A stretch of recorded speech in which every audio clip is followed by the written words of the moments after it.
Hey everyone, James LaBrie from Dream Theater, and you're listening to or watching the podcast Talking into Infinity with JT and Brian. Enjoy this. These guys are extremely informative. I love their dialogue. I love their interpretation of the songs, who and what we are, what we were going after. They're very accurate in their interpretations and descriptions, and I just think this is a great show, and these guys are doing a stand-up stellar job. So once again, enjoy Talking into Infinity with JT and Brian.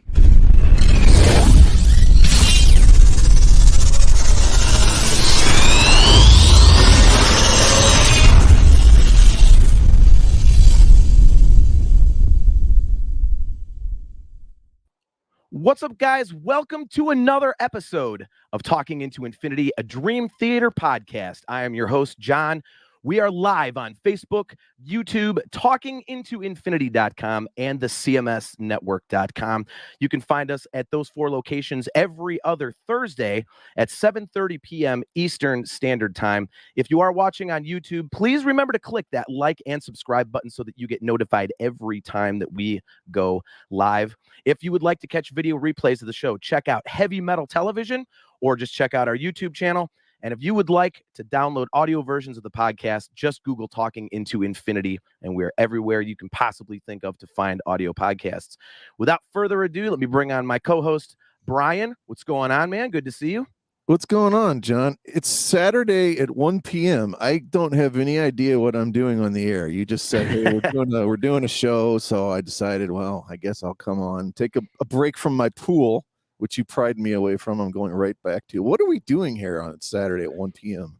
Yeah, I figured we'd bring some friends on and just kind of bullshit about music a little bit. So, I don't know. Let's bring them on here. We, for those of you who've watched the show before, we do have our good friend, Mr. Paul Logue, returning to the show. How's it going, Paul? Good to see you. Very well. I don't have a pool, but I've got lots of rain in Scotland. We're all getting wet somehow, right? Yeah, so, and of course, let's bring on Chance and James LaBrie. What is going on, guys? Good to see you. Good to see you. We're doing great. We're doing great. I think right off the top, though, guys, we got to clear something. You prefaced this whole segment with my cameo video about you guys, and I think I was in dire need of a hairdresser at that point. Oh my God, I look like I don't know, Gandalf. I don't know, man. James, I actually thought that was really cool of them to get Alex Skolnick to do the intro. Oh, you're good. Nice. Oh my God. We had the over and under set at like 30 seconds for how long James commented on his cameo intro, and you definitely got the under on that, James. So oh my God.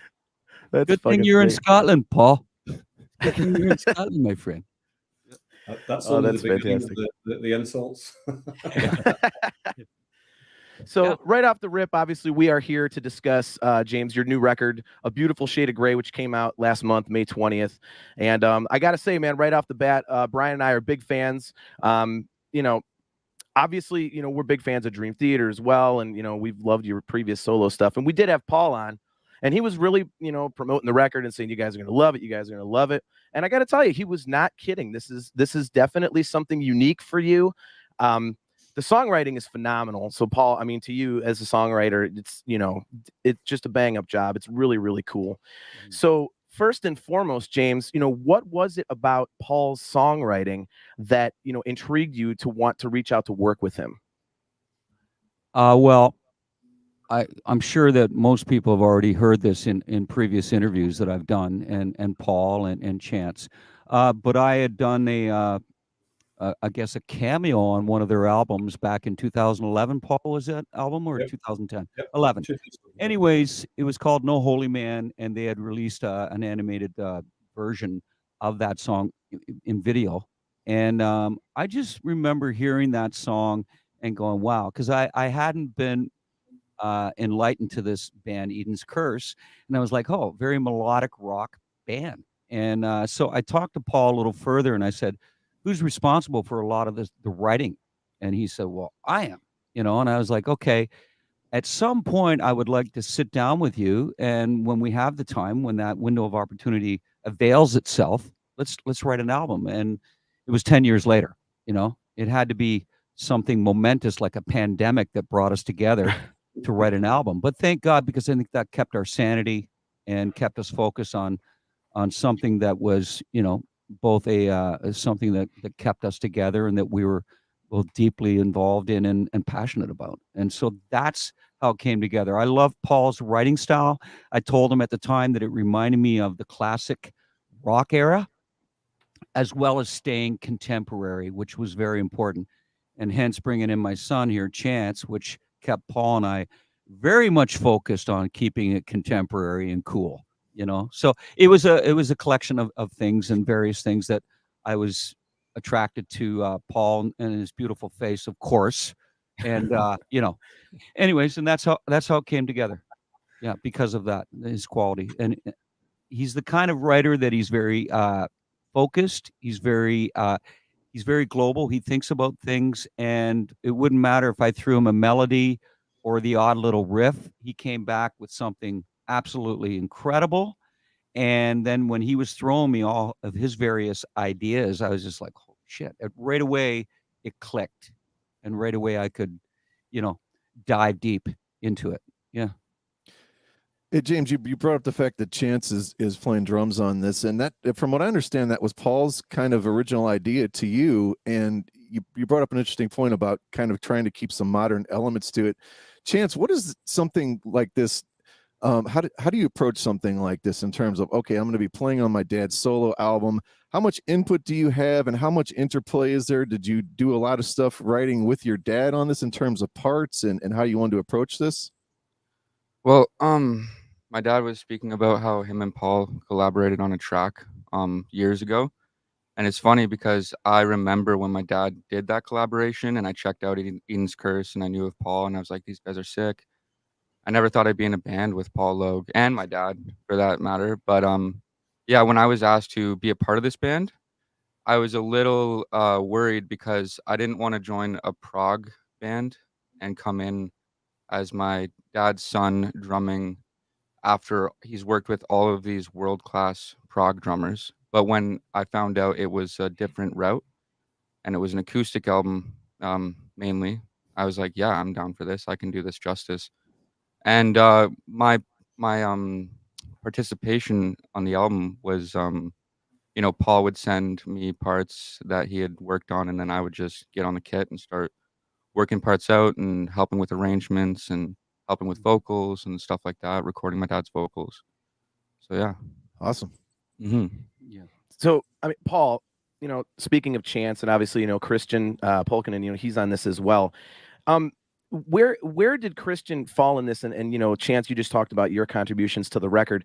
Did those guys influence what you were bringing to the table, or did you just kind of like, here's my ideas, play around it, or did you find your style and what you were presenting changing based on their input?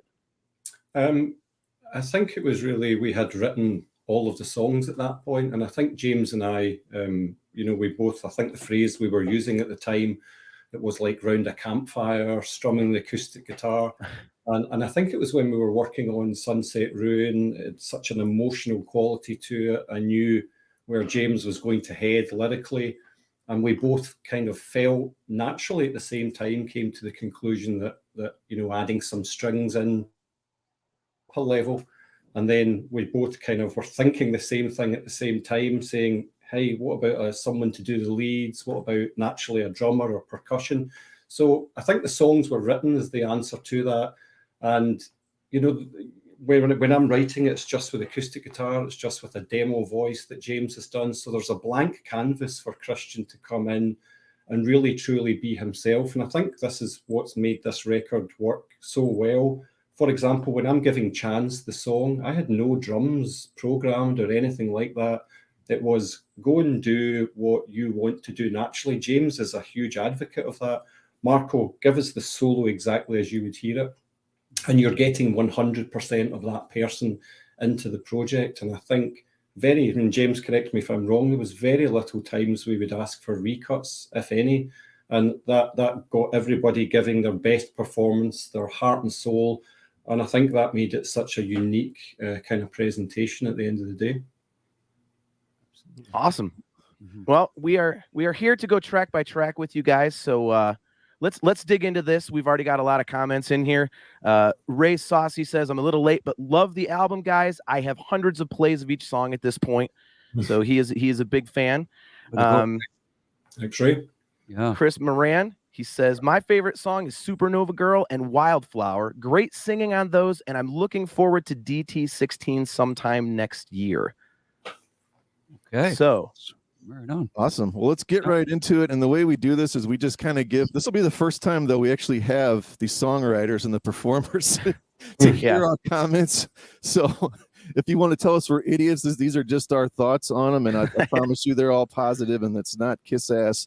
But Devil and Drag, I mean, I love the way this you get a little synth swell. I think I hear a Fender Rhodes giving me that dark bluesy, like steam rising off the downtown city street, you know. It kicks into this killer groove, and then there's some of those little soaring 70 synths in there. And like you said, the keyboards to me and the strings, those really make this album. I mean, those are what pull these into big giant songs as far as I'm concerned. Yeah, I think this is a great tone setter for the record, Brian. I mean, for me, you know, the words that that come to mind when I listen to the record on repeat is lush and impactful. It's, you know, either, you know, the aggression of the rocking songs, you know, or the emotion from the slower songs, and everything, you know, is just, everything's present, and the mix is beautiful because, you know, Paul, you told us that there's 36 tracks of guitar on this thing. But and there's so much going on, but it doesn't sound busy. It doesn't sound cluttered. It's just, like I say, it's lush. It's beautiful. And, you know, the chorus is layered and stuff like that. And it just sets the tone for exactly what you're going to get later in the record. So tell us a little bit about Devil and Drag, guys. Well, Paul, why don't you comment on Chris? Because definitely, you know, you suggested bringing him in, and he was absolutely integral as to the sonics of the album. There's no doubt about it. Paul, you take it away. Sure, and I think that song was probably, if my memory serves me correct, the second song Christian worked on.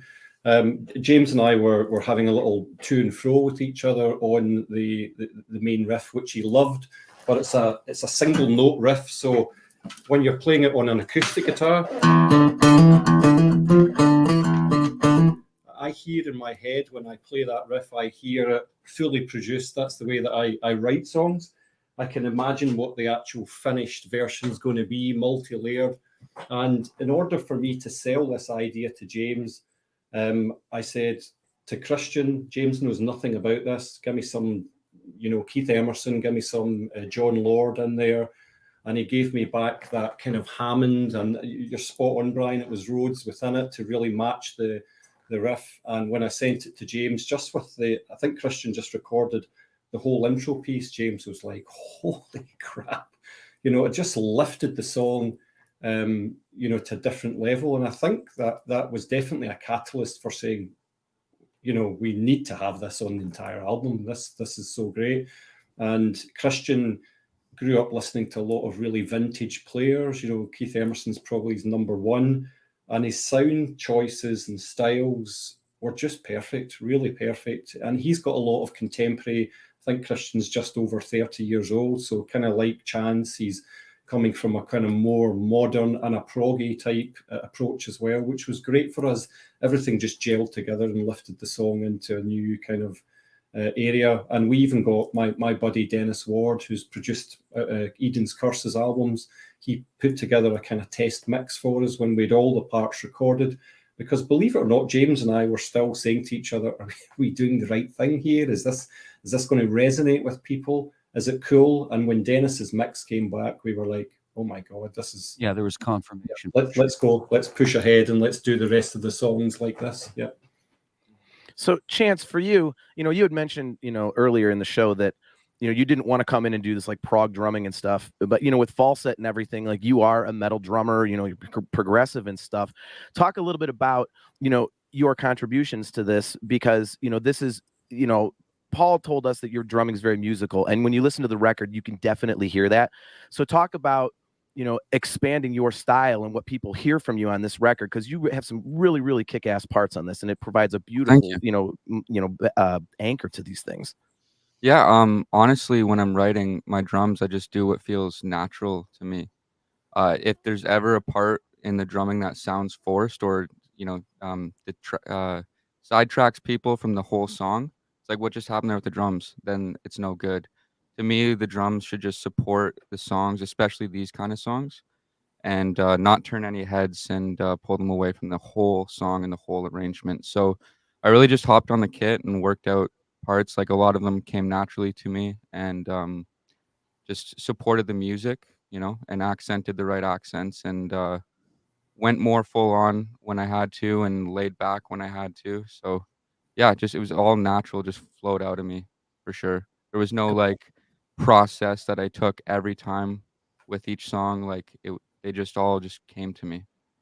I think Awesome. that's what was important, is that like Chance was on the same page as Paul and I, because Paul and I had discussions before bringing Chance in, and Thanks, one of the Kristen. things that we said to one another, Paul and I, is like, okay, like this isn't a showcase for any one person. This is a collaboration, and we need everyone to be integral. And that's why I think Paul and I were just, when we had that initial conversation, let's just let these guys be who they are.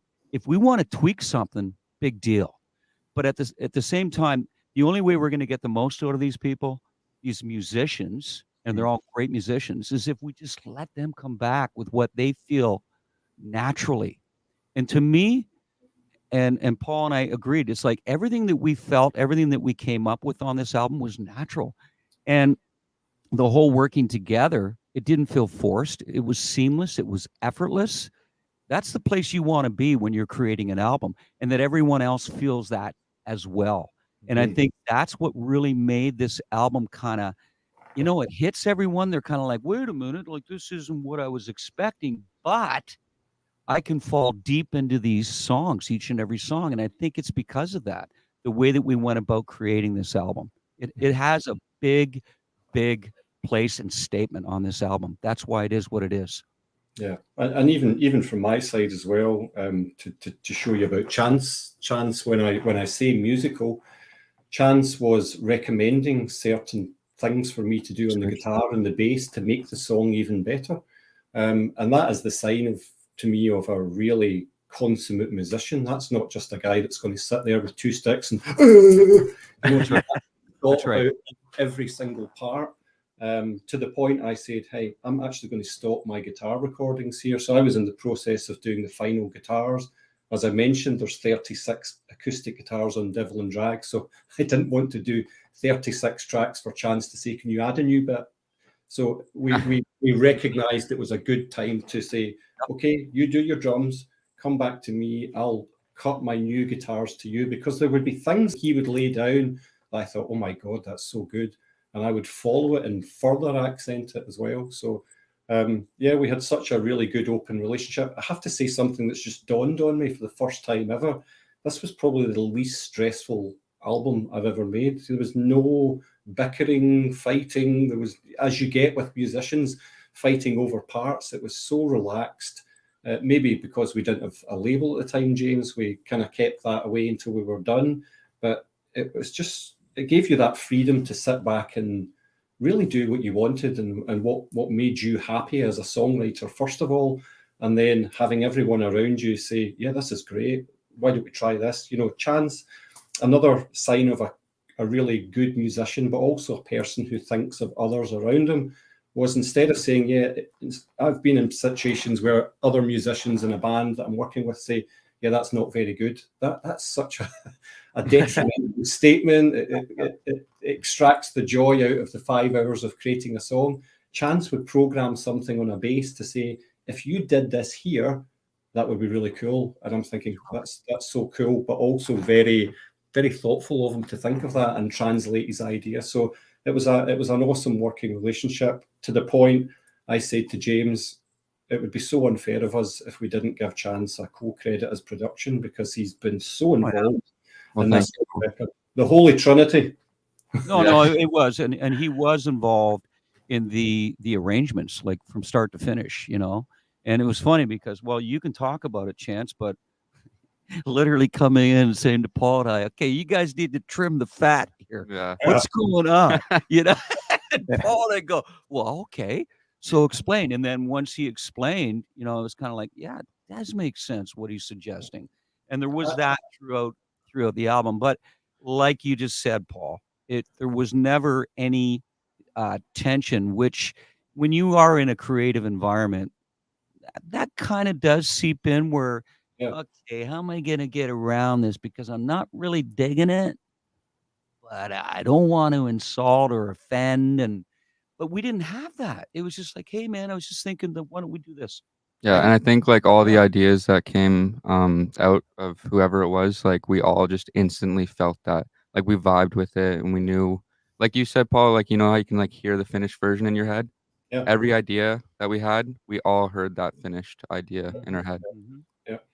Totally. So before we move on to Supernova Girl, I mean, you brought up something interesting there. I did want to ask, you know, Paul and Chance, you know, Chance, you know, James is your dad, and you've seen him work with Dream Theater. You've been in the studio with him. And Paul, you are friends with James, but neither of you ever really crossed that line from, you know, family and friend to actual co-creators. And, you know, that can be rough. So talk about that. Obviously, you guys got along great, but talk a little bit about that. Was there an adjustment, or was it really actually just as natural as could be?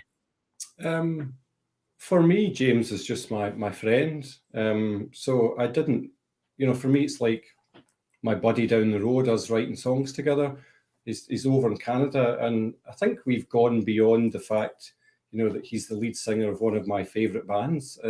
We've known each other for that long. We've met each other countless times that I'm relaxed enough to be in his company. I think the only thing would be when I'm writing and I'm creating my parts and recording my final parts. The one thing I was conscious of, it would probably be the biggest microscope that I'd ever been under. So maybe previously I would have, that'll do. I had none of that whatsoever. I made sure that my parts were all absolutely cock on, so that when I presented it in the best light, because I'm representing James as well, and James is obviously at a high level, I wanted to lift my kind of output to the best possible level that I could. So that was the only thing. But I think it was just writing songs with your friend, and I think that's why it was so successful.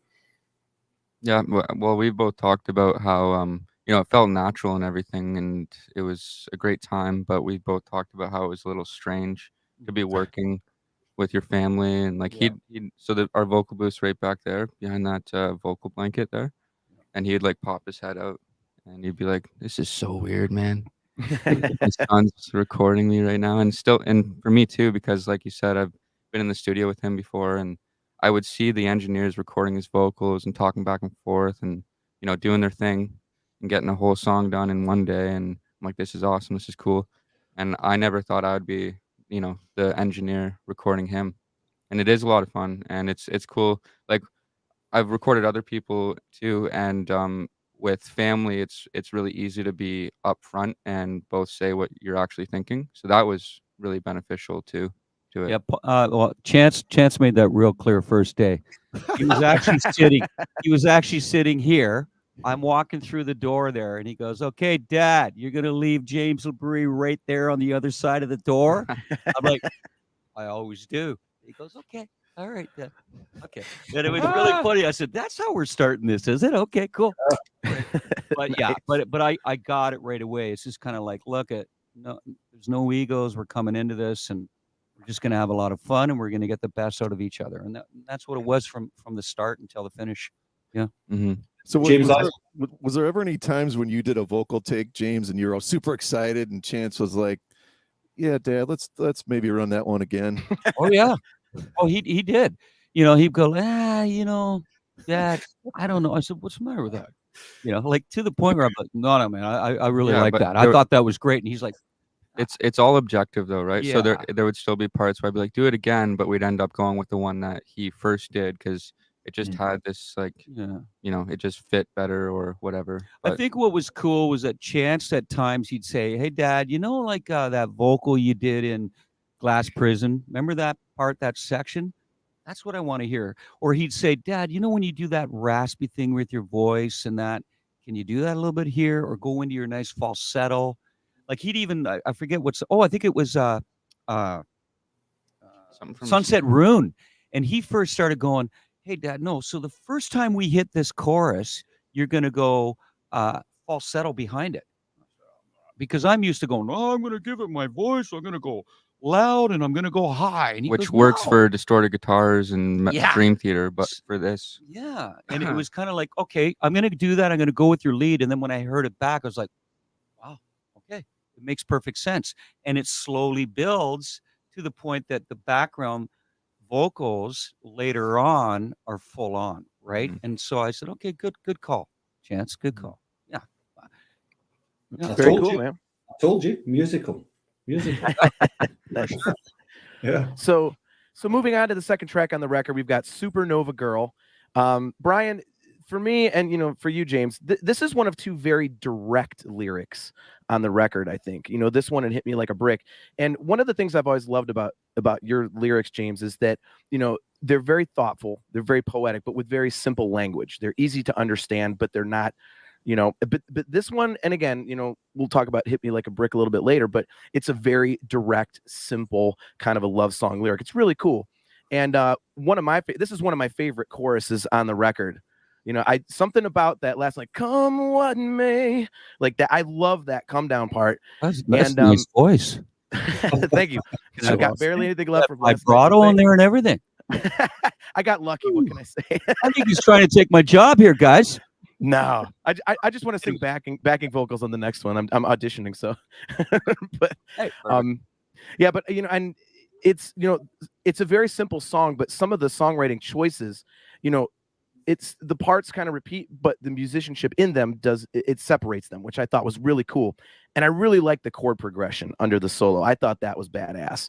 So this is a cool little song, I think. So, Brian, what are your thoughts on this one? Yeah, it's a lot of these songs, and Paul probably comment on this later. They really, there's just an openness and a place for James to kind of just sing on that I don't think is on the previous solo albums. They were kind of heavier, and there wasn't these big open chords behind them. As much as I love them, like there's just something different on this. And this is a lot of breezy kind of a summer song, and I love the harmonies on this tune. yeah, I thought the chorus, like the vocals and the chorus on this song, turned out amazing. Like it really sounds really good, amazing. Well, you know what's interesting about this is that this is what I sent to Paul, was the chorus. I said, "Hey, Paul, here you go. I got this chorus in my head," and I was like, "Let's just run away," and ba ba ba ba ba, and like Paul has said in interviews, da da da da da da da. That's right. Like, That's right. and anyways, but Paul would take that and he's like, "Oh yeah, man, okay, so leave that with me," and then he comes back with these ideas. I'm like, holy shit. And whether it was like verse, pre-chorus, and he's already got the chorus down, and then I would just start singing the verse. I got the verse, melody. I got the pre-chorus, and that's the way it was with Paul and I. Or he would, send me, which we'll get into the other songs, but he would send me these chord progressions, and I'm like, oh my god, that's gorgeous. And start writing a melody, and then come back to Paul, and he goes, okay, I see where that's going, and boom, boom. So the whole creation behind this, like Paul was saying, it felt very seamless and very effortless. And it was because of this, this, I don't know, this natural kind of unfolding. Everybody was involved. When I say everybody, the three of us, through the formation of the songs, it was just very just seamless and flowing, moving forward, which is what you're hoping will happen when you're putting together songs, right? Yeah. It sounds like what you're saying, James, is there was a lot of give and take, which leads us to song number 3. Are you serious? That's what you call a professional. Brian, I don't know if I can keep up with you. Awesome transition. God, Brian, jeez. Actually, Brian, just before we move, because I think it's key to point out that that's the first time I've ever written from a melody. You know, James, I think I told you in the interview when I spoke that James literally sang down the iPhone. And some of the early reviews that I saw were saying about how the vocals really worked great with the melody choices, the songs, etc. And it's because when James sent me that kind of melody and lyric, etc., I thought I need to keep it in that key. It has to stay in that key because that's naturally came out of him. He's Right. probably found his I don't know the terminology, James, that you're Yep. So I essentially wrote the whole song around that, and I'm glad you pointed out about the space for verses. That's very deliberate. That's a thing that I write in my style. That when it comes to the verse, I almost write it in two parts. The beginning of the verse leaves you space. Take give and take, for example. The verse comes down after the intro, and it allows James to breathe, and then it starts to build as the song goes. So that's just a natural style that I seem to always kind of adopt. Yeah, going on to give and take, as you just mentioned, I do feel like there are a lot of these kind of songs that sort of build. And as we get further into the album, there's just some epic examples of where a song starts and where it ends. And you're just like, I love that kind of thing. It's something Dream Theater does all the time that I love. But give and take, I love, Chance, you're doing this. It's like a stuttering shuffle thing behind the flamenco guitar. And it's just so cool and musical. And it's kind of not something you'd expect to hear there. And then I think, James, I've got you going 2 octaves past middle C when we get to that end of that second verse, which is probably nothing for you considering how high your range is. But it sounds amazing. And then Chance gets into a more really cool drum thing after that as well. And it's just like, I don't know, there's a really neat sort of shuffly, syncopated, but still awesome groove with this, and it just flies with that flamenco guitar. Talk about that a little bit. For me, like the drumming on this album, that was probably one of my favorite songs for drums because it's just so fun. But when I first heard that song, I didn't know what to do with it. And Paul was like, reference like Queensryche, and he gave me a few different references to look at. Yeah. And then I listened and I'm like, okay, I see what you want here. And then I sent something back and they liked it. Yeah. And that whole vibe with the bass, I'm going to give you a bass lick here instead, acoustic bass lick. Behind the, you have the you have the. So that's the bass behind it, and Chance and I really locked in the kick drums, that whole shuffle of the snare, and it allowed the chords over it to just ring out and breathe. And I think it just translated well. So that's why I was letting Chance here. Listen to how Queensryche do it with those lovely open chords. They're all minor sounding, quite dark. And James kind of took that vibe with a kind of darker lyrical angle as well. So yeah, it just came together. Yeah, it's like a shuffle kind of in the beginning, and then it goes almost into like this march thing, which is like the Queensryche type of a thing as well. Yeah, I think it's 3/4, isn't it, Chance? That one, it's in 3/4. I think and so. It's not like Dream Theater in 18/14 and a half. Yeah. It's Well, like what's interesting is what you guys are talking about, like any of the lyrics, and Paul was like, I've never heard, like, usually, because what happens with Paul would send me a part and immediately I fall into writing a melody, right? For any of these songs, although Paul wrote Wildflower from start to finish, that was his baby. But whenever I'd hear his parts, the melody hits me. And I'd write the melody. And the way that I've always written my lyrics is I need to have the melody. So that's what I do. I always write the melody first, and then I write the lyric because the phrasing and the syllables are based off the melody. So that's what inspires me. And it was kind of funny, and correct me if I'm wrong, Paul, but you were kind of like, thanks, Ray. I'd just be sending Paul a lot of the melodies were just da da da da da da da da da da da da, right? Yep. Whatever Yep. it was, and Paul would be like, okay, man. So because I guess in the past, what you've written with is that somebody has a lyrical idea, you were saying, right? And then you move on, and then the melodies like kind of formed around the lyric. Yeah. In fact, James, I just remembered you actually even sung the guitar part to that. So I was getting these. Yeah, I've got this idea for a lick, and that those chords we actually came from James as well. So I was then having to translate them into something I could play on the guitar and built it. And somebody just referenced Della Brown. Totally, that was the kind of vibe we were going for. I'm a huge Queensryche fan. Dream Theater's #1, Queensryche #2. Wow. It's funny too. The day we dropped Give and Take, I was seeing Queensryche open for Judas Priest, and I thought that was sort of funny. Yeah, that's right. Yeah. Right, so you were. Yeah. So before we move on to Sunset Ruin, I did Brian, my notes on this song are pretty much exactly what yours were. But one thing that I have in here, the difference is, John, you get to speak first. I can mute Brian at any time. So, but I think this is the first song, especially if you're listening in headphones, where Christian's piano work really kind of shines, and you don't notice it at first, but when you listen to it, there is some beautiful key work. I mean, it really adds an incredible layer to it. Actually, a good story about that. So Christian was doing all of these synth pads, etc. And I said to him, we need some very light touches on high keys. And he was like, what are you talking about? And I pulled out Kip Winger's solo album.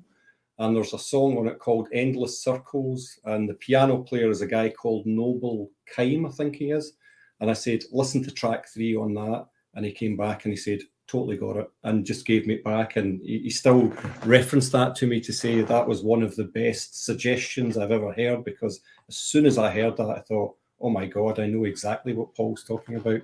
So, Chance and I did it with Queensryche, Christian and I did it with few parts.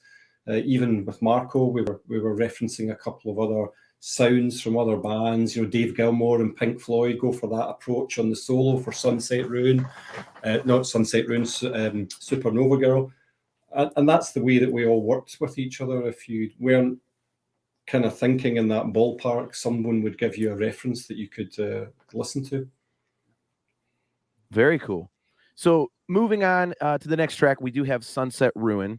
James, obviously, you've said in many interviews this was written about your brother passing away.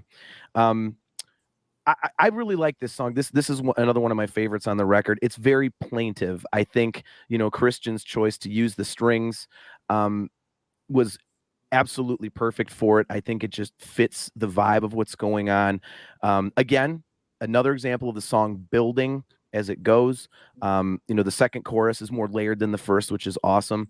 And one thing that I kind of like is, you're kind of in more of a breathy kind of a delivery on this one, James, but the bridge is more immediate and powerful. It's more upfront. And I thought that was really cool. So Brian, what are your thoughts on Sunset Ruin?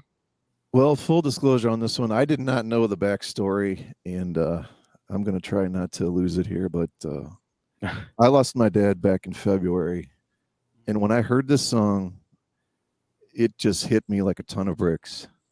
Like it just, yeah. I mean, it's super haunting, and those strings, anytime you put strings like that, just a little bit behind the beat, and they're swelling in that sort of way.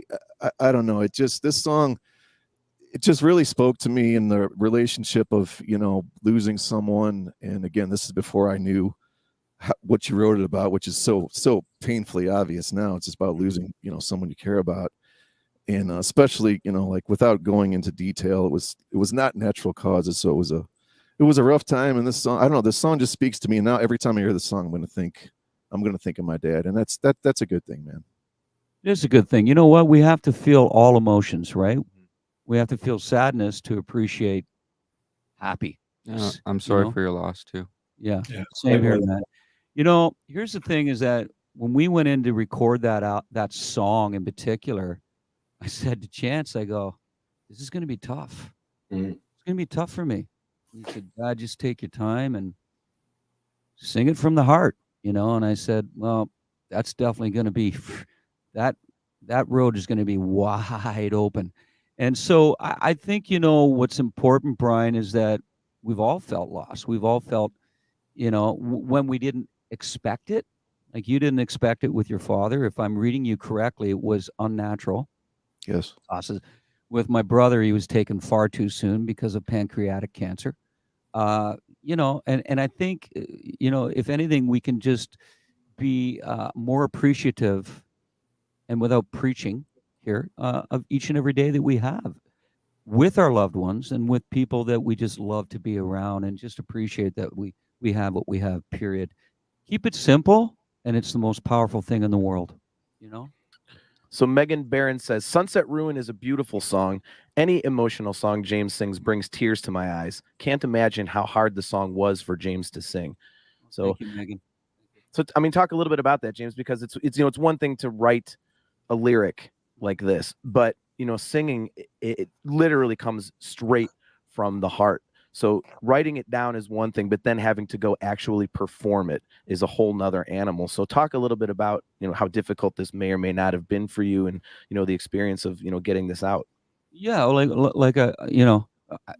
I mean, I said to Chance is that, this is going to be the most difficult, because it's just so close to me, and it just says so many things, and it conjures up so many memories of my brother and I when we were growing up, and my brother and I when we were adults, and his family. I couldn't help but think about his wife, a high school sweetheart, and that's what really was the catalyst for this. I was thinking about my brother Bruce and his wife Nancy, thinking that, okay, we're gonna grow old together, and we're gonna have many sunsets to appreciate and be doing the things that we love to do together.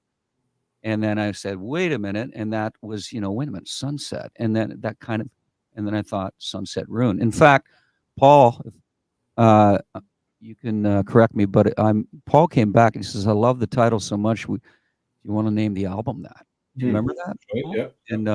And I was kind of like, well, can you just give me a bit more time with the title? But no, it was, it was just, it's something. And I mean, Chance was very privy to all that, when we were coming in, and I got to tell you, even like Paul coming back and going, wow, man, that lyric really hit me, because once I explained to Paul, because initially, right, Paul, I didn't say anything. I just said, hey, man. And then when I said to Paul what the lyric was about, Paul was like, holy shit. Okay.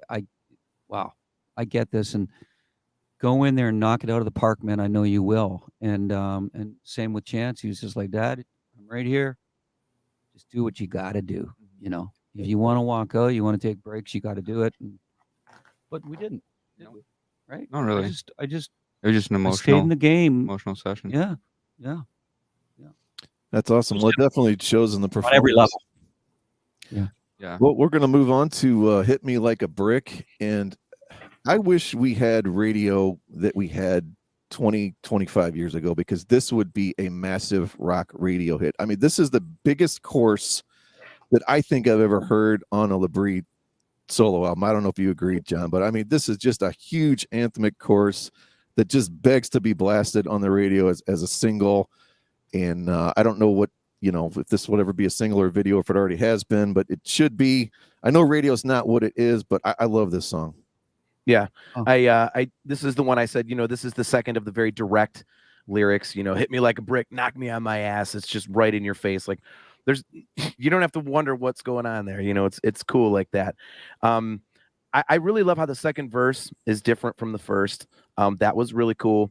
And right when you think the second chorus is supposed to come in, and Paul, I love some of the choices you've made on this record. Right when you think the second chorus is coming in, like, nope, here comes the solo. So your ear is expecting one thing, but then you get something else. And I really, really love that about this song. And something about that last line, James, like, tell me how should one react? Something about that is such a cool lyric. So that grabbed me right when the song ended. I was like, oh, that's badass. So I agree with you, Brian. This one is one you crank. And it's like you could hear it like blasting out of the car speakers in the summer as you're driving down the road, So, yeah, tell us a little bit about Hit Me Like a Brick, guys. Paul?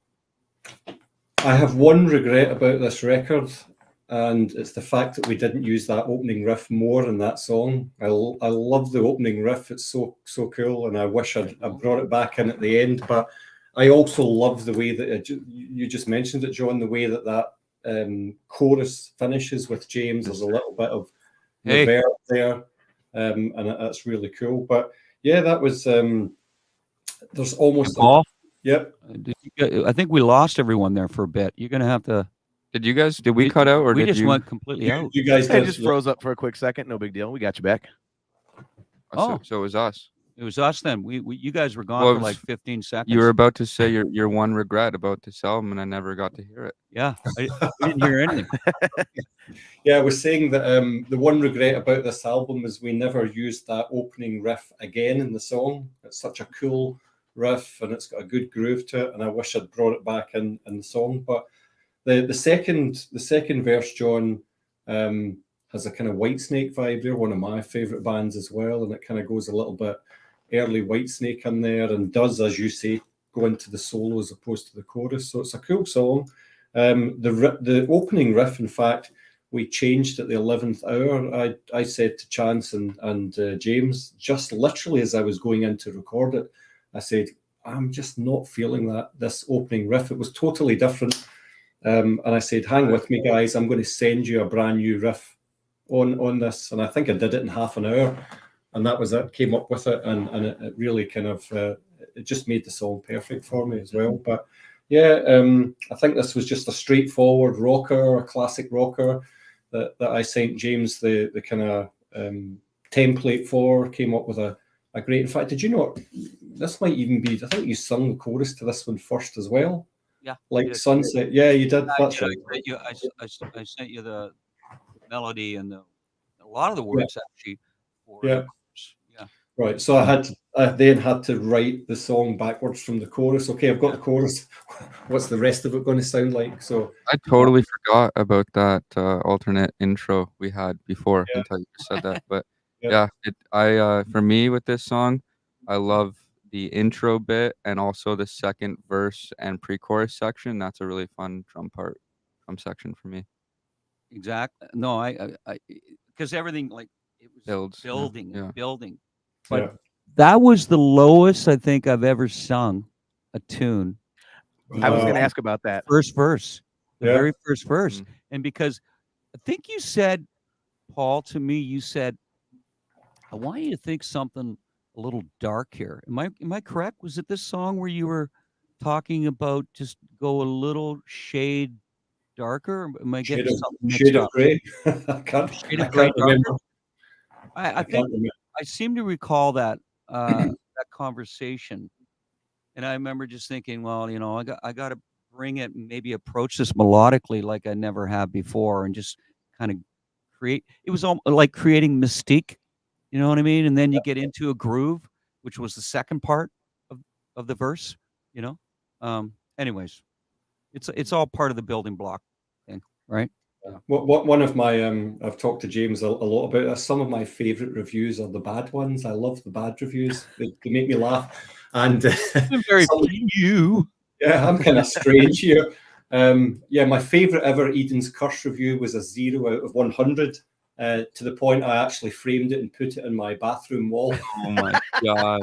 So this one of the reviews said that unfortunately, Hit Me Like a Brick is like Devil and Drag 2, which is a little bit lazy. And I said, apart from the fact it's in a different key, a different tempo, a different drum signature, the guy's kind of got a point.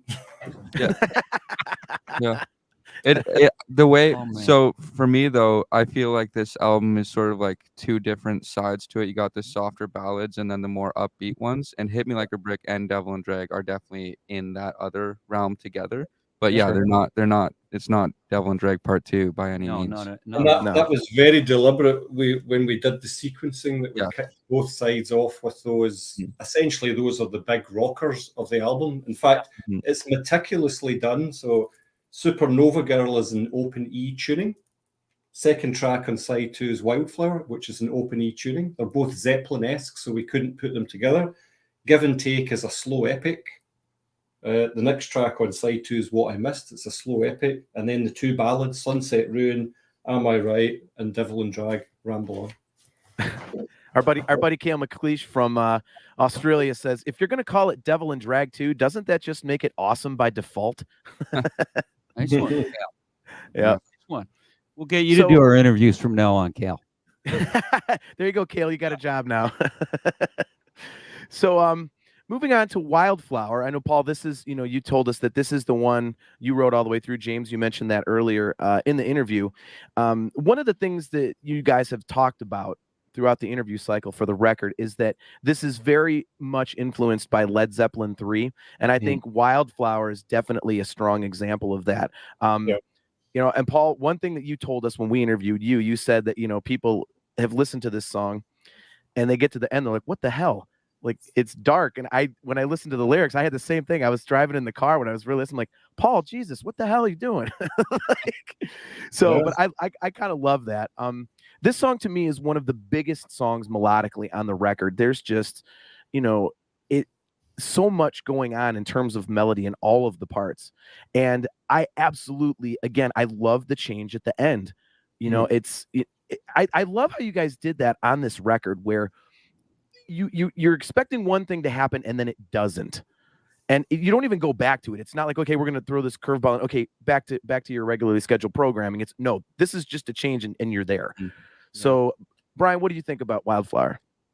Yeah, I love this song. It starts out, it's kind of this little folksy thing, and I actually hear an accordion in there. I'm pretty sure that's what that sounds like. And vocally, it just goes, it's growing and growing. And then by the end, I'm starting to feel a little bit of Dream Theater in there. We get that big, giant, majestic ending. And I don't know, I'm paraphrasing, but some of the Petrucci interviews about, he visions himself on a Pegasus atop a mountain playing guitar. And I'm almost waiting for one of those JP riffs to come in there, because this thing crescendos into this huge climax. But that's what the mark of great songwriting in my book, in this genre, is when you can start somewhere and end somewhere else. And you're like, how in the God's name did they go from here to here?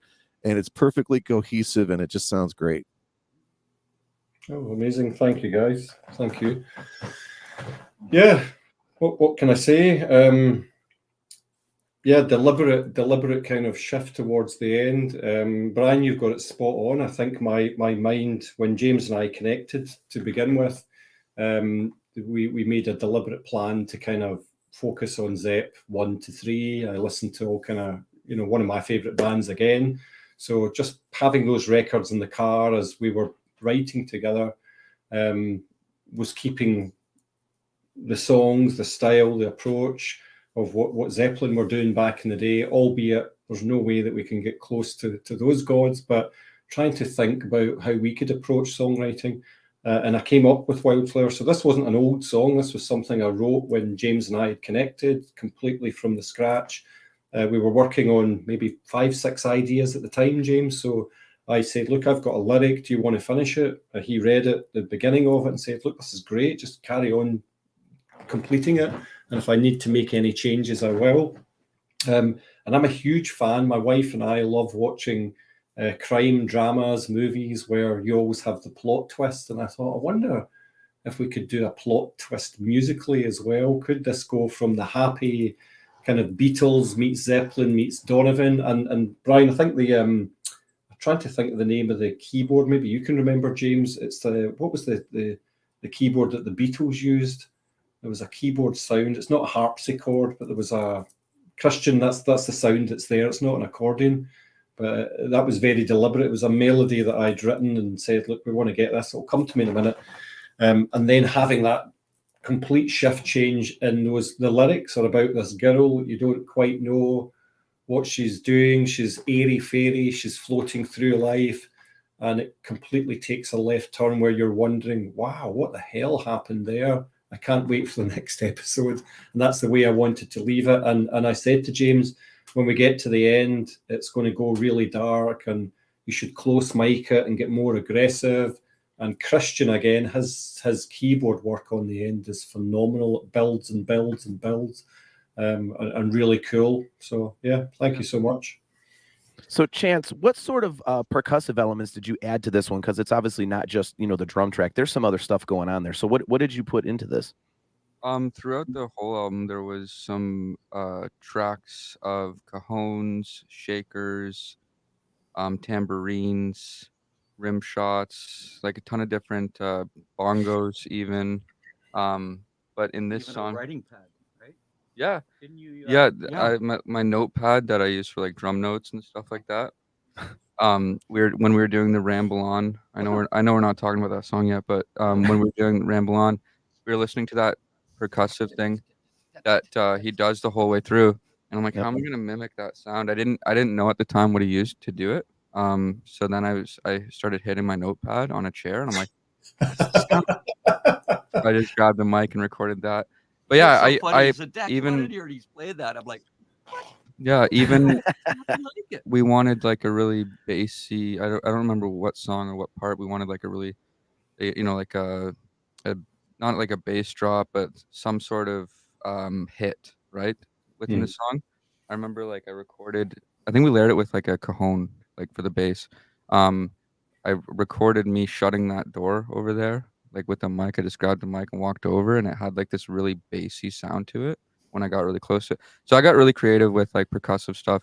But yeah, in this song, I think there's like on the off beats and like the second verse and stuff, there's a shaker going on, and throughout the chorus, there's shakers and tambourines and stuff like that. And James, one thing that I wanted to bring up, and about this particular song that I thought was really cool, is that this is your record. This is a James LaBrie record, but Paul brings you a song, and you're like, you know what? That's a Paul Logue song. We're going to put it on there. Like, I thought that was really cool, and it's kind of a selfless thing because not many people would do that. They'd be like, okay, well, you've got your own stuff you can do. Let's just do my songs. But you didn't do that with Paul. You were like, you know what? I like this song. Let's put it on here. Talk a little bit about that, because that's a good, cool choice. Yeah, no problem. But I've always, and I mean, Paul and Chance, I hope you can attest to this, but like I've always been open-minded. Like if somebody brings me an idea and I'm floored, I think that it should be given the light of day, And when I was writing with Matt Guillory, a lot of the stuff that we wrote on all those solo albums, it was a collaboration. We collaborated and we arrived at those ideas, but there would be parts where Matt would come in and go, I wrote this the other night. I'm not sure, what do you think about it? I'm like, what? That's freaking brilliant. Let's just go with it. Keep going, man. And it was the same thing with Paul. I just said, what do you that's amazing. That's a beautiful song. Keep going, and I think that would really kind of show that you need to mature as a musician if you can't be open to other people's ideas. And that is like a sign, as far as I'm concerned, that's an insecurity and it's a hindrance because you're cutting yourself off short. To have such a lovely song as Wildflower or whatever song would come in, it just makes sense.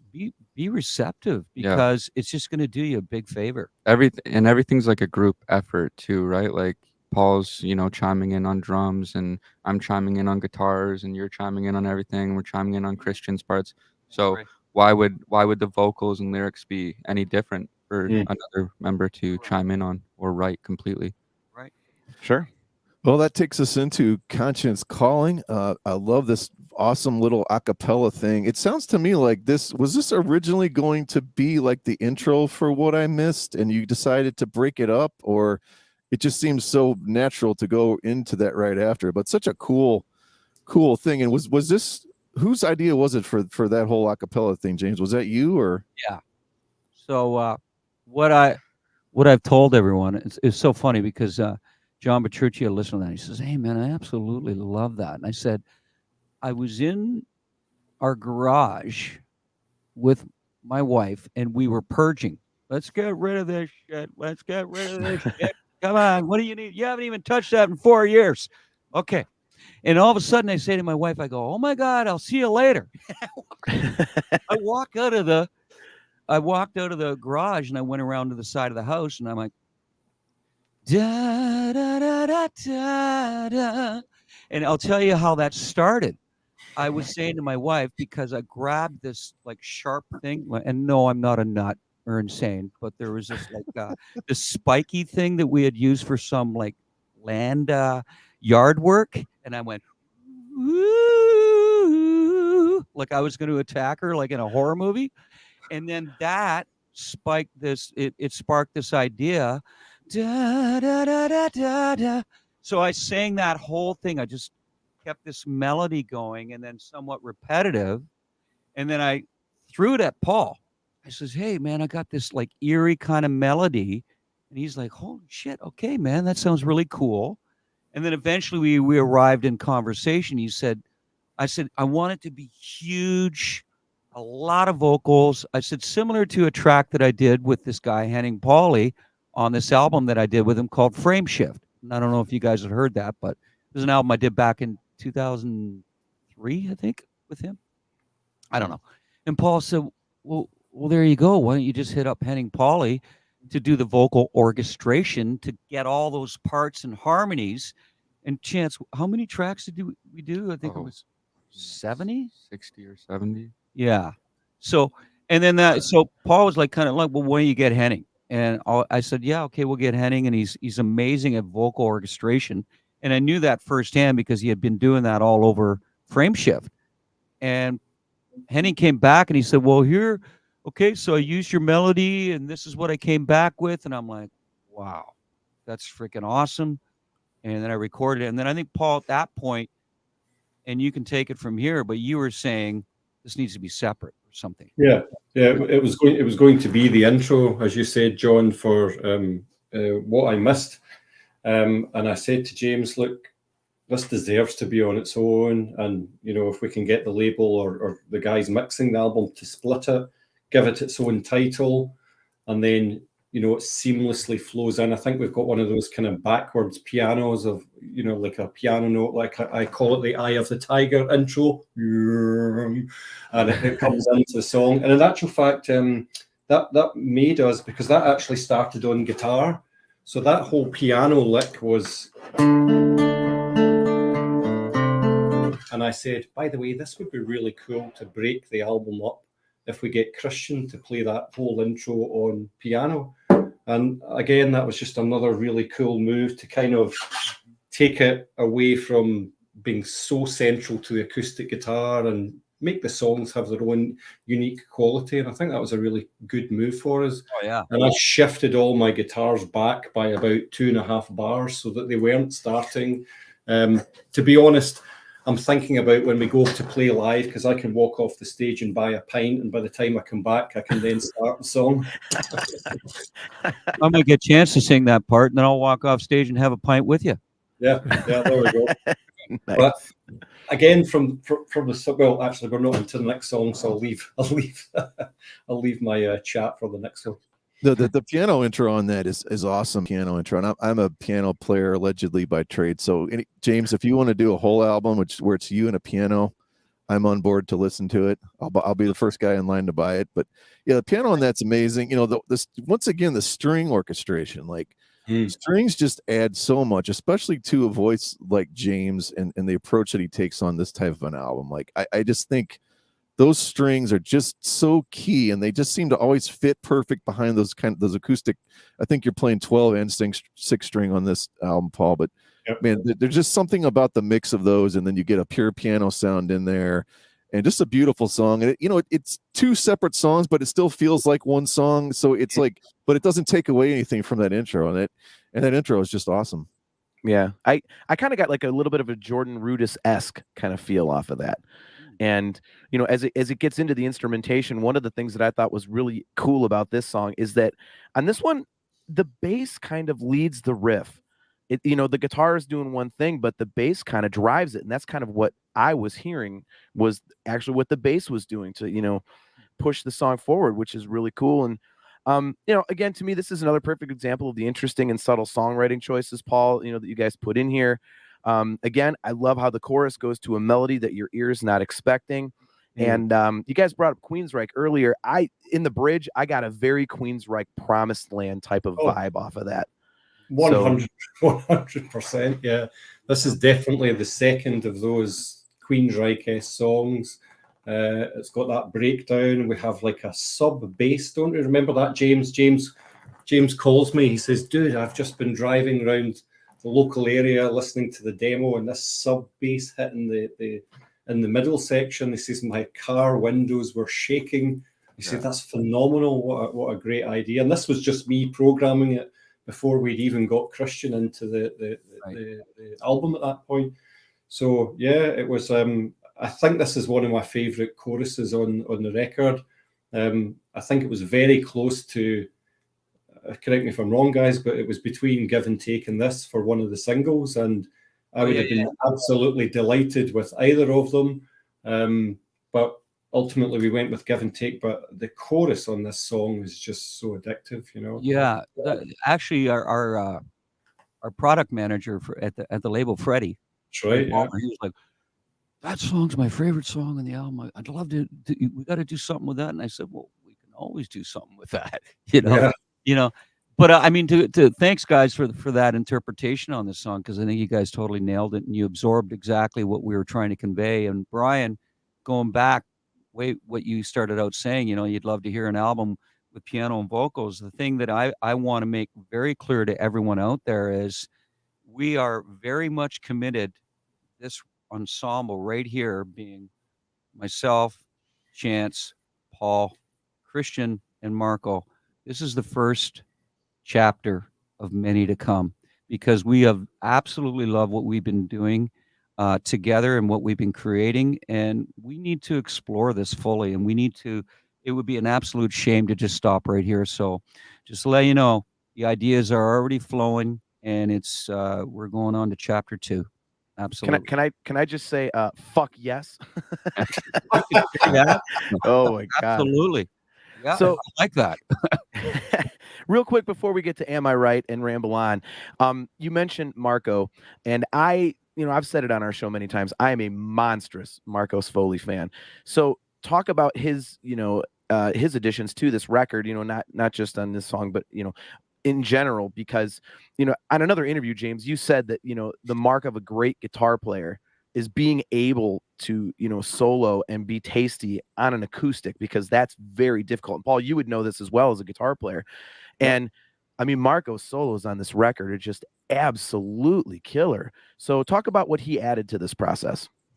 Well, that is exactly what I said.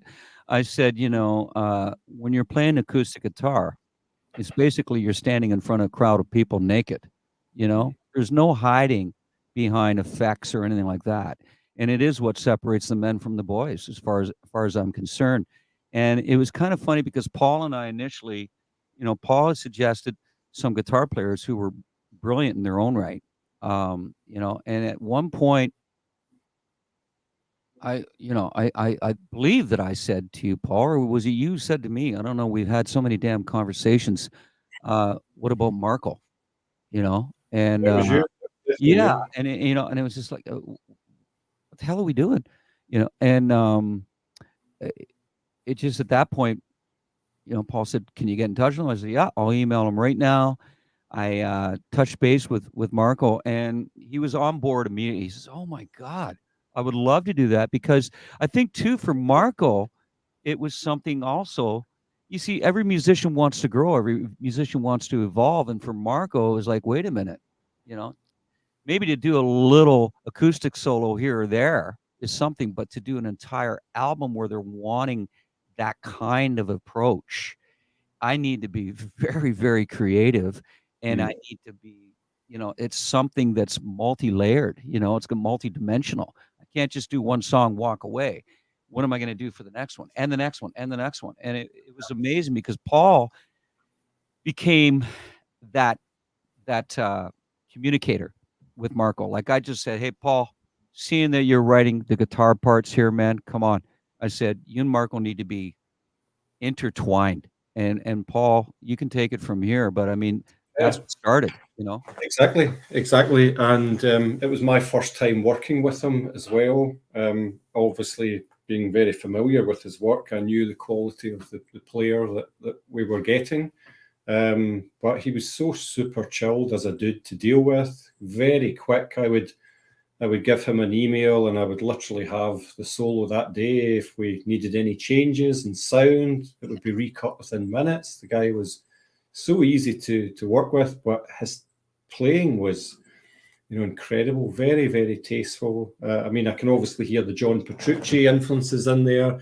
But he's another fan, another guitar player I really admire is Andy Timmons. And Andy Timmons has melody through everything he does, a little bit of jazz here and there in his playing. And Marco was he was a joy to work with, and in fact, if we do get a chance to play these songs live, I think it's going to be awesome. Just as a musician and a huge rock fan, to turn around and watch this guy play, because he is that good of a player. He's, his solos are that good it stops traffic. Yeah, and again, similar to me hearing of Paul, because my dad collaborated with him when I was a kid. It was the same with Marco. We flew, well, not we, but you flew Marco in from Italy to work on Elements of Persuasion. So I hung out with him then, and he came over for dinners, and I just remember him as a little kid, and I've known him all these years online and still working with you. But yeah, being in a band with him it's an honor. Mm. Awesome. Well, that brings us to Am I Right? Brian, for me, this song is all hooks. I mean, in the riffs, the vocals, everything. This one just has hooks everywhere you look. And the really cool thing about this, again, going back to the songwriting, the bridge, it actually gets simpler. It's almost deconstructed, whereas the other ones, as the song builds, this one actually does the opposite in the bridge. That's what I'm hearing. And the final chorus being super layered kind of plays against that to me. So I really love that about this song. And we would be remiss if we did not mention the return of Miss Teresa Thompson, because what Dream Theater fan doesn't want to hear more Teresa Thompson? So what are your thoughts on this one, Brian? Yeah, this is a giant acoustic anthem. I think this is like, I'm going to put this up there. This is like a Silent Man, Solitary Shell. Like this just begs to have the crowd singing along with you. And I don't know if James feels the same on that, but man, the piano, here we go again with the piano. You got a few, I love what I call them, those cascading little arpeggiated piano riffs. When you sprinkle those around acoustic guitars and strings, and you've got, like John said, just big fat hook. I mean, this is literally a sing-along anthem that I think everyone, well, it used to be the lighters, right? Now it's the cell phones. Yeah. I think those are going to be up on this one, and I would love to see that live, Yeah, Ray Susi says, most beautiful track on the album, I feel like. I hear that, Ray. Like I said, this is hooks for days, and it's like peanut butter on the roof of your mouth, this one. It's everywhere you turn, there's just something beautiful to the ear. So tell us a little bit about this one, guys. Yeah, I can't even remember the song. I don't know this one. Let's move on to Ramble On. No, I think honestly, this is definitely my favorite song. Peanut butter off the palate of my mouth here. Nice. I think this is definitely my favorite song in the album. I mean, I'm in love with every song on the record. I've got a shorter career than James in music. I'm semi-professional in that regards, but there are certain moments in your career that you have some kind of thing from above, whatever it is, just taking over you, and it's pouring out through your fingers. And this was one of those moments. I don't know how the hell I wrote this song. Interesting you say, John, the bridge gets simpler. I can tell you the bridge gets harder. I can tell you it gets harder because that bridge for me, I could hear as I was beginning to orchestrate the picking. It's super difficult to play. I'll show you that in a second. And I knew in my head where I wanted this bridge to go, but I'm naturally a bass player, so for me that means I have 5 sausages for fingers instead. So the fingers are doing this, and I'm trying to come up with some of these voicings that I hear in my head, and that took probably several weeks to pull that together, to be able to perform it right up to the chorus. The chorus is one of the most simple things, but I think it's really gorgeous from a musical perspective. Before I've even given this to James, I went through to my wife and said, you have to hear this that I've just written. And she said, I've heard it 1,000 times for the last 4 weeks. Because I would literally be sitting in here trying to play this and write it. But it's such a delicate song.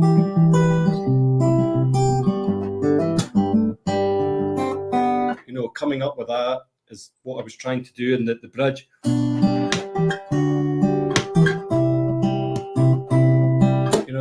That was so hard to come up with something unique like that, and I can't not do the chorus.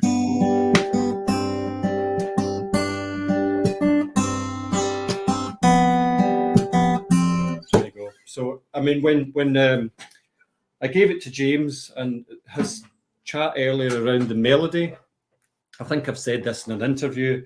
He gave me the chorus back, and it was a kind of breathy type verse on it, and of course not singing words, but he gave me this demo back, which was ba-da-ba-da-ba-da-ba. So I'm literally walking around the house making a coffee, singing that ba-da-ba-da-ba-da-ba. And I was super excited because for me, having created a beautiful piece of music like that, my head was exploding with the potential of where we could go. Right. And I think I wrote to James, said, oh my God, that melody is Take Away My Pain. It's straight off of Falling Into Infinity. It's that kind of era. And I think when we launched that track, second comment on YouTube, all it said was, Take Away My Pain. And I thought, yes. Nailed it. Nailed it. It's funny that because when, like, that's the first thing that I was throwing at Paul was the melody for the chorus, and then when I heard that beautiful chordal progression for the verse, you barely notice what I feel. That actually came out of me the very first pass that I heard, and those words came out of me, and I went, wait a minute. This sets up where I want to go lyrically. And just to be real clear on the lyrics. So I'd read a thing. It was a little caption or whatever. And it said, a sociopath is made, a psychopath is born. Oh. And that song actually lyrically is about a sociopath. If you read the lyrics, it's about somebody who's emotionally scarred and doesn't know how to feel things, doesn't know how to interpret things, doesn't know how to express themselves. And then hence you get to the chorus. Am I right? Am I wrong? Think about it. And then you go into stuff. We're all a reflection and we're all a product of everything that we've been exposed to since we were a baby. We internalize that subconsciously. And as we grow to be adults, it basically has formed who and what you have standing in front of you. So even though, I go and I start with the person, I end up talking about politics too, once again, and how they affect each and every one of us, because we are affected each and every day by what our governments shove down our throats, right? And, you could say, well, you were talking about that mainly in give and take. Yes, I was, but this had a purpose in itself to further push that point, which is we are a product of everything that we've been inundated with throughout life. Just letting you know that. Nice and really upbeat and freaking positive. It makes you feel good, Put this one next to Wildflower, huh? So I basically suggested that 1,000 sociopaths start singing along to this. Did that totally invalidate my point then, James, or no? I'm pretty sure that I've met 1,000 sociopaths in my life. Unknowingly, I've probably passed them on the street. Right. I'm pretty sure we all have. I did love the reference to Take Away My Pain, though, because we did an episode where it was our favorite James vocal moments, and I believe we had Take Away My Pain as number one for me. So that was anything that has any reference remotely to that song I'm on board with. Well, and for me, Falling Into Infinity is my favorite record. So anytime I hear something that sounds like that, I'm like, yes. So in fact, I think you guys have just given me a great idea, James. We'll give them exclusives that if we do this live, we can mix up the last chorus and take away my pain. Leave the voice inside. Let the cold inside. Well, I'm going to let you take over at that point vocally. Yeah. No, let's not do that. So real quick, and then we'll get to Ramble on, since we're talking about Take Away My Pain. I don't know if you guys have seen this, but if you look up, there is an absolutely beautiful acoustic cover of that song online by a couple foreign guys. And it is, if you guys haven't seen it, it's non sequitur, but check it out. It is a beautiful version of that song, of Take Away My Pain. Oh, it's these two foreign guys, and it is fantastic. I rewatch it all the time. So great version of that. Okay. All right, so moving on to the final song of the record, not including Devil and Drag Electric, of course. We have a cover of Ramble On. James, I'm going to get your back on something here. Paul, why did you talk James out of doing That's the Way? Because it's that's not the one. very good. Paul's not a nice guy. He's not a nice guy. There's the Blabbermouth headline. Paul Logue says his Led Zeppelin song is not very good. Yeah, I'm a huge Step fan, but it's never a song that really connected with me. I know that James grew up singing it a lot, but I remember reading or hearing an interview where he was picking his top 5 songs.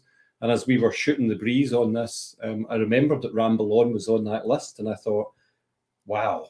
And I more thought about the ensemble that we had, how Christian was doing all of these classic Hammonds. And I think when I was listening to That's the Way, great song, I do love it, and I am only jesting, Blabbermouth, but I could hear us transferring what we were doing on the rest of the record much easier. I could immediately think of Christian replacing the Jimmy Page type heavy guitars with the Hammond. And we ended up getting Marco doing some kind of cool electric stuff on it. But once I said to James, he was like, oh my God, what? It was like the Marco Soli moment. Why didn't I think of this the first time? Yeah. I remember when Paul came to us and said, That's the Way is terrible. This band isn't even that good. I don't even want to cover that. But yeah, so we ended up going. That is a Blabbermouth headline. There we go. Yeah. All press is good press, right, guys? Yeah. Yeah. Right. No. Oh my God. What were yeah, your you thoughts, know what? Chance, Yeah, on going? Oh, sorry. Go ahead, James. Oh, go ahead, Brian. No. Oh, I was just wondering, Chance, what were your thoughts on? Oh, now I get to tackle some John Bonham drum parts on this. Yeah. How did you approach something along those lines? Well, I listened to a lot of him before going into this record anyways, because it was one of the references they wanted me to listen to. And I was really happy to do Ramble On too, because I feel like that's just a classic, one of their classics. And yeah, it's a lot of fun. James, for you, like I sing on weekends and stuff, so I have a little bit of a vocal background, and I know that certain singers are very difficult to reproduce. And Robert Plant is definitely one of them, and you do a great job on this. So talk a little bit about tackling such an iconic vocalist, especially on one of his most iconic songs. Well, I think you just said it, John. You have to respect the artist first and foremost, and you don't screw with genius. I mean, like the song. And I remember Paul even saying to us, "Okay, we're just going to stay true to the track.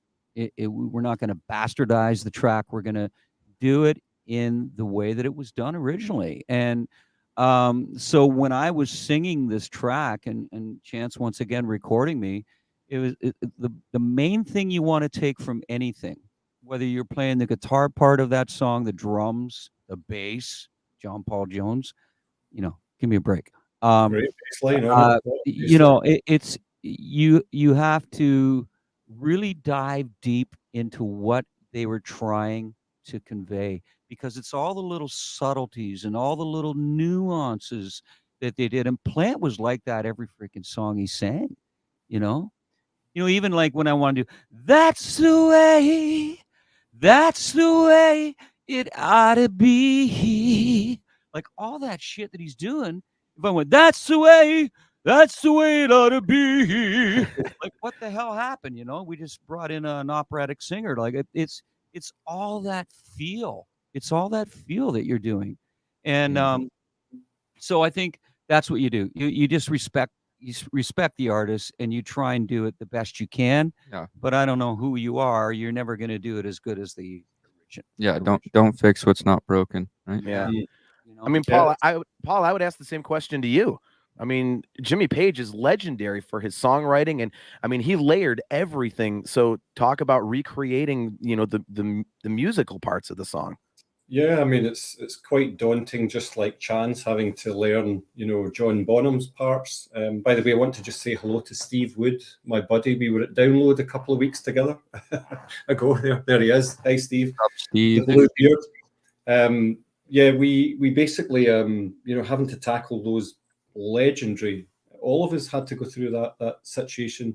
Learning the parts was difficult, because actually, if you watch any of Zeppelin's live performances, Jimmy Page rarely played the same thing twice. If you look at what he's playing live, he's such a fluid player. I think he loved to have that kind of openness about his playing, but we're all very familiar with the record. So that was, just for me, was learning the parts and trying to do them justice. I remember sending my guitar track on a meter to Chance, and he said, "Dude, really great groove. I can't wait to record this." And of course, the bass line, and it's just gorgeous. Oh my God. It's all over the place. I really loved playing that too. And one thing, James and Chance, if you guys remember, when we signed with Inside Out and this track was going forward for submission, the whole licensing has changed around covers now, that the publisher of the band in question have to approve the song, so they have to send it to, I think, Warner Chappell it was. And one of the things that they insist on is that you don't mess with that version. So it was, have you changed it? Have you done a complete rewrite? And we were like, no. And once we said that, it was green lighted in a couple of days, which we were like, thank God, because we had no idea. We'd completed the recording and the mixing of it. You got the green light, not the gas lighting. Yeah, exactly. Yeah. So, a great song, great groove. I think we did a really great version of it. And kudos, Chance deserves a lot of credit, because he took the original version, mapped out what his dad was going to sing, and he even did a mix for Linus, who mixed it. Whole outro bit, yeah. He mapped all of the vocals that Robert Plant was doing up on the left, on the right, and he gave Linus like a total map of everything that he was to do. So, that was really, it was to that level of intensity that we wanted to kind of do our version of it. Awesome. Yeah. Well, that wraps up the record. I know, James, you and Chance have some stuff to do.